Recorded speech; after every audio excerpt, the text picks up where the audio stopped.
Hello friends, welcome to my YouTube channel. आज हम इस वीडियो में आप लोग को मेटल कार्बोनिल्स के कुछ इम्पॉर्टेंट प्रिपरेशन डिस्कस करेंगे जो इनऑर्गेनिक केमिस्ट्री से रिलेटेड एमएससी फर्स्ट सेमेस्टर के लिए बहुत इम्पॉर्टेंट टॉपिक है। पिछले वीडियो में हम आप लोग को मेटल कार्बोनिल्स क्या होता है उसका क्लासिफिकेशन भी डिस्कस किए थे। हम यहाँ पे एक बार फिर से रिकॉल कर लेते हैं कि मेटल कार्बोनिल्स हमारा क्या होता है।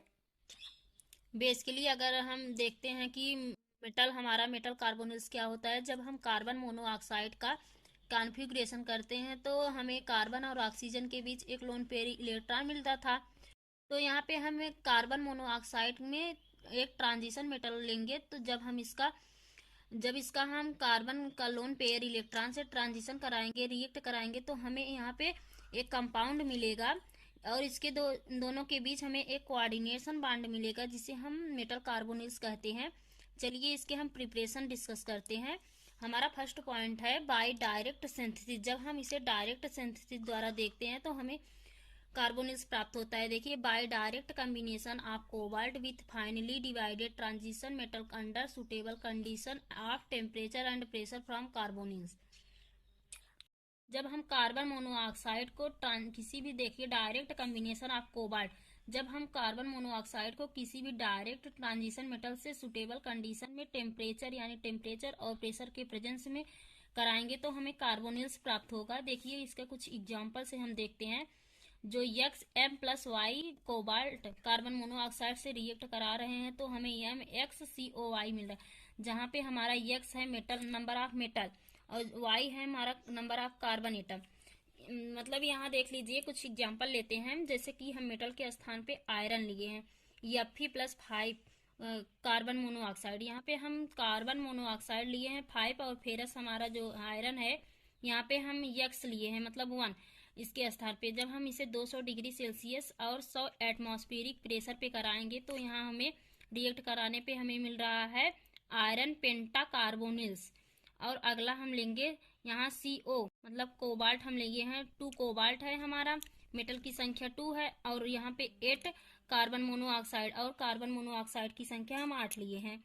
जब हम इसे 200 डिग्री सेल्सियस और 100 एटमॉस्फेरिक प्रेशर पे हम इसे रिएक्ट कराएंगे तो यहाँ हमें डाई कोबाल्ट ऑक्टा कार्बोनिल्स मिल रहा है।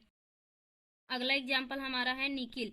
निकिल+4 को कार्बन मोनोऑक्साइड, यहाँ हम कार्बन मोनोऑक्साइड 4 लिए हैं वाई के स्थान पे, और यहाँ पर हमारा मेटल 1 है।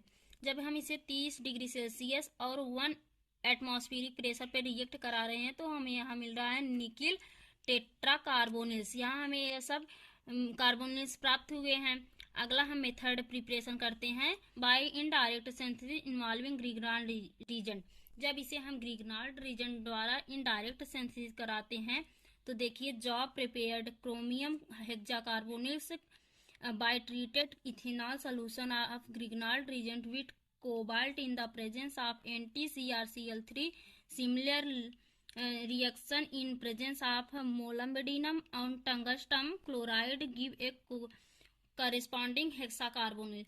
जब हमारे एक साइंटिस्ट थे जो हमें प्रिपेयर कराएं कि क्रोमियम हेक्सा कार्बोनिल, देखिए क्रोमियम हेक्सा कार्बोनिल का फार्मूला है, इसे प्राप्त किए हैं। इसी प्रकार उन्होंने ग्रिग्नाल्ड रीजेंट द्वारा हमें कोबाल्ट के प्रेजेंस में Cl3 की लेकर के हमें प्रेजेंस कराया तो हमें क्रोमियम हेक्सा कार्बोनिल प्राप्त हुआ। इसी प्रकार हम मोलम्बिडिनम का भी करेंगे और टंगस्टम का भी करेंगे तो हमें हेक्सा कार्बोनिल्स प्राप्त होगा। देखिए हमें यहाँ पे एक रिएक्शन मिला है 3CrCO2 2C6H5 प्लस CH5। जब हम इसे रिएक्ट कराए हैं तो हमें यहाँ पे मिला है chromium hexa carbonyl plus 2Cr+3 plus 12C6H5 plus C3H2।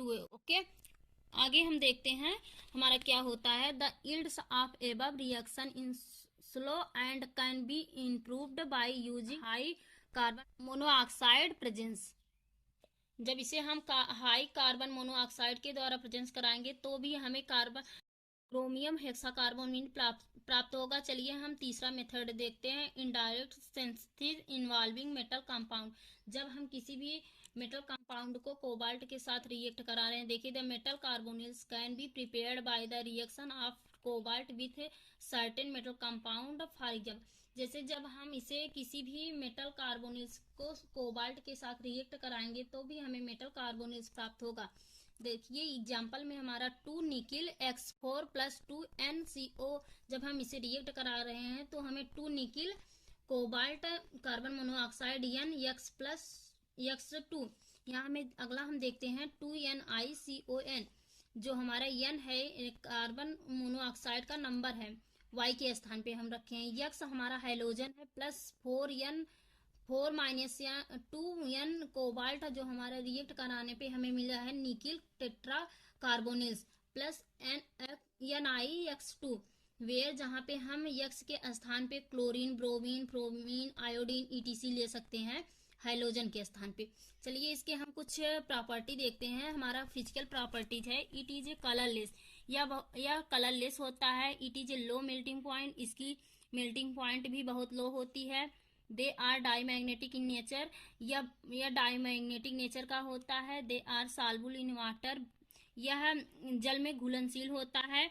But लेकिन सॉल्युबल इन ऑर्गेनिक सॉल्वेंट, लेकिन यह ऑर्गेनिक सॉल्वेंट जैसे like benzene, light, ether, petroleum ETC ये सब प्रेजेंस में नहीं होता है।